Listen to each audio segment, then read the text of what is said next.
Bonjour chers élèves, bienvenue à l'école à domicile. Je suis M. Goma Godefroy-Eloge, professeur d'histoire-géographie en classe de 3e.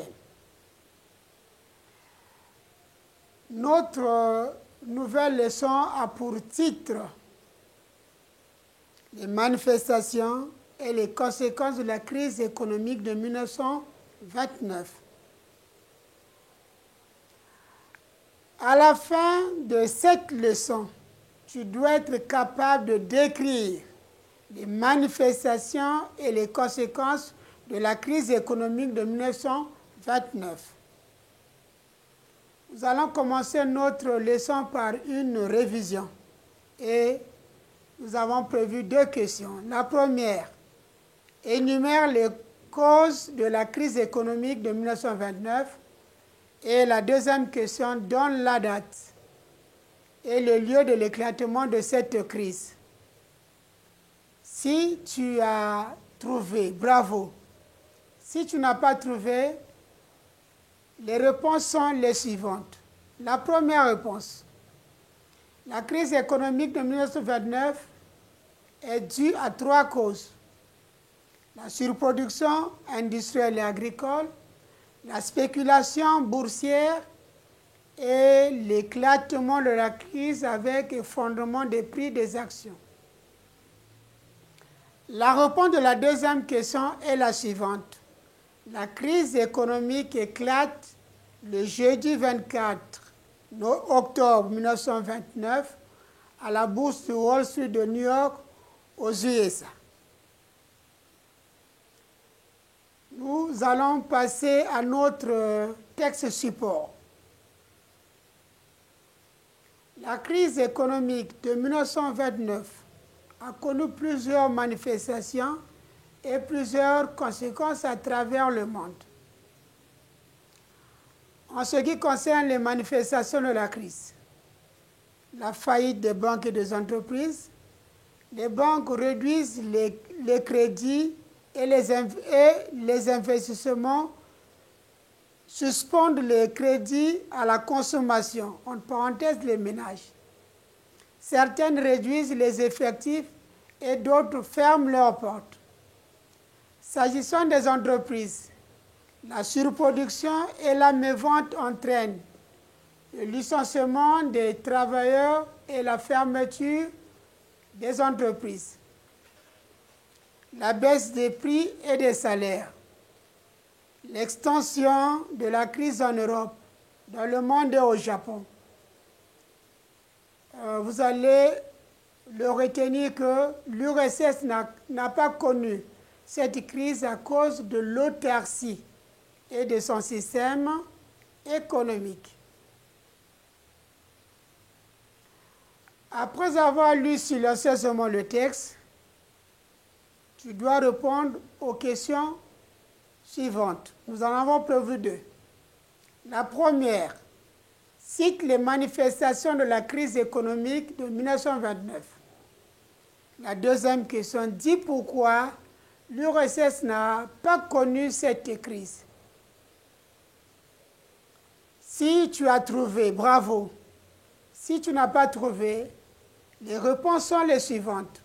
La première réponse, la crise de 1929 a eu plusieurs manifestations qui sont la faillite des banques et des entreprises, la baisse des prix et des salaires, l'extension de la crise en Europe, au Japon et dans le monde.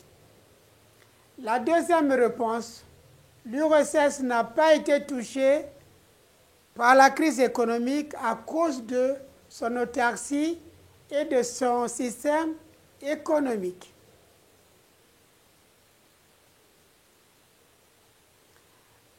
Sur les conséquences économiques de 1929, le texte support nous dit ceci. La crise économique a eu plusieurs conséquences sur le plan social et économique. Sur le plan social, la crise a entraîné le chômage, la misère et les grèves.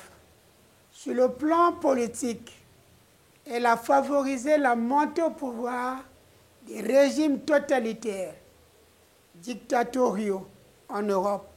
Ici, nous avons le fascisme en Italie, le nazisme en Allemagne, le franquisme en Espagne, et en Asie, vous avez le militarisme au Japon. La crise a eu des manifestations dans le monde entier. Et ses conséquences sont à l'origine de la Deuxième Guerre mondiale.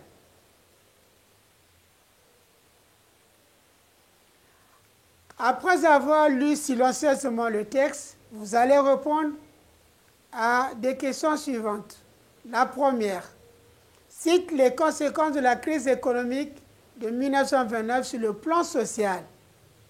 La deuxième, énumère les conséquences de la crise sur le plan politique. Si tu as trouvé, bravo. Si tu n'as pas trouvé, sache que les réponses sont les suivantes. Les conséquences de la crise sont multiples. Sur le plan social, la crise a entraîné le chômage, la misère et les grèves. Sur le plan politique, elle a favorisé la montée au pouvoir des régimes totalitaires. À présent, prends ton cahier de cours et recopie le résumé. La crise économique de 1929 a connu plusieurs manifestations et plusieurs conséquences à travers le monde. 1. Les manifestations de la crise. Les différentes manifestations de la crise sont la faillite des banques et des entreprises. Les banques réduisent les crédits et les investissements, suspendent les crédits à la consommation, entre parenthèses les ménages. Certaines réduisent les effectifs et d'autres ferment leurs portes. S'agissant des entreprises, la surproduction et la mévente entraînent le licenciement des travailleurs et la fermeture des entreprises. La baisse des prix et des salaires. L'extension de la crise en Europe, dans le monde et au Japon. Notez bien, l'URSS n'a pas connu cette crise à cause de son autarcie et son système économique. Sur les conséquences de la crise. La crise économique a eu plusieurs conséquences sur le plan social et politique. Sur le plan social, la crise économique entraîne le chômage, la misère et les grèves. Sur le plan politique, elle favorise la montée au pouvoir des régimes totalitaires, dictatoriaux en Europe, le fascisme en Italie, le nazisme en Allemagne, le franquisme en Espagne et en Asie, le militarisme au Japon. Chers apprenants, nous sommes arrivés au terme de notre leçon portant sur les manifestations et les conséquences de la crise économique de 1929. Prochainement, nous verrons les différentes solutions à la crise de 1929. Au revoir et à bientôt.